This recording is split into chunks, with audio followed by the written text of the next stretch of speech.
Prezident Shavkat Mirziyoyev profilaktika inspektorlari va jamoat xavfsizligini ta'minlash faoliyatini takomillashtirish, sohada kadrlar tayyorlash tizimini rivojlantirish yuzasidan takliflar taqdimoti bilan tanishdi. Taqdimotda jamoat xavfsizligi bo'linmalari faoliyati samaradorligini baholash mezonlari, aholiga xizmat ko'rsatuvchi tizim tamoyili asosida belgilanishi taklif qilindi. Yo'l harakati xavfsizligini ta'minlashda ayrim funksiya va vakolatlarni patrul post hamda qo'riqlash xizmatlariga, jamoat tartibini saqlashdagi ba'zi vakolatlarni esa yo'l patrul xizmatiga berish ko'zda tutilmoqda. Bugungi kunda mamlakatimizdagi 9 mingga yaqin mahallada 10 mingdan ortiq profilaktika inspektori xizmat qilmoqda. Amalda profilaktika inspektorlariga xos bo'lmagan 50 ga yaqin qo'shimcha vazifa yuklatilgani, ayrim hollarda ularning mahalla yurib, jinoyatchilikni jilovlash va aholi muammolarini hal etish o'rniga boshqa ishlar bilan band bo'lib qolayotgani qayd etildi. Shu munosabat bilan ishlab chiqilgan qonun loyihasi to'g'risida axborot berildi. Unga ko'ra, profilaktika inspektorining ustuvor maqsadi aholi ishonchining yuqori darajasiga erishish va xizmat hududida jinoyatchilikni jilovlashdan iborat bo'ladi.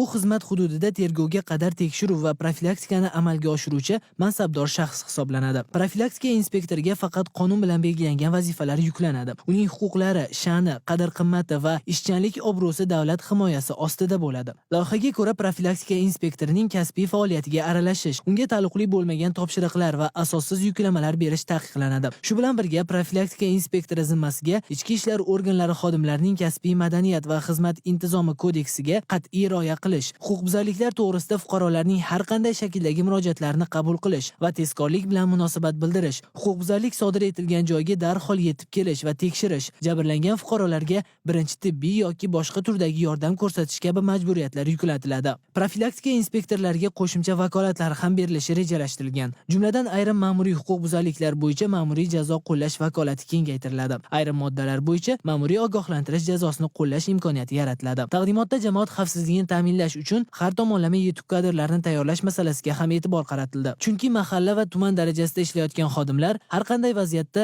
to'g'ri qaror qabul qila oladigan bilim, malaka va ko'nikmaga ega bo'lishi shart. Shu maqsadda Jamoat xavfsizligi universitetini transformatsiya qilish, kunduzgi ta'lim kvotasini 600 nafargacha, masofaviy ta'lim kvotasini 300 nafargacha oshirish taklif qilindi. Universitetda huquqbuzarliklar profilaktikasi, yo'l harakati xavfsizligi, jamoat tartibini saqlash va qo'riqlash faoliyati yo'nalishlarida kadrlar tayyorlanadi. Huquqbuzarliklar profilaktikasi faoliyati yo'nalishi va kafedrasi tashkil qilinib, xotin-qizlar, yoshlar va voyaga yetmaganlar, bozor va savdo majmualari bo'yicha profilaktika inspektorlari tayyorlanadi. Ichki ishlar vazirligi akademiyasini ham transformatsiya qilish taklif etildi. Akademiya faoliyati ta'lim, tadqiqot, amaliyot zanjiri asosida qayta tashkil etilib, jamoat xavfsizligini ta'minlash, tezkor qidiruv faoliyati, kiberjinoyatlarga qarshi kurashish, ekspert kriminalistika va ijtimoiy reabilitatsiya yo'nalishlarida ixtisoslashgan maktablar shakllantiriladi. Yangi dual ta'lim matritsasi asosida kursantlar o'qish, amaliyot, faoliyat tamoyili bo'yicha tayyorlanadi. Rahbar kadrlar malakasini oshirish tizimi tubdan takomillashtiriladi. Davlat rahbari takliflarni ma'qullab, profilaktika inspektorlarini ortiqcha vazifalardan xalos etish, ularning huquqiy maqomi va ijtimoiy himoyasini mustahkamlash, jamoat xavfsizligi tizimini raqamlashtirish hamda kadrlar tayyorlashni zamonaviy talablar asosida tashkil etish yuzasidan mutasaddilarga topshiriqlar berdi.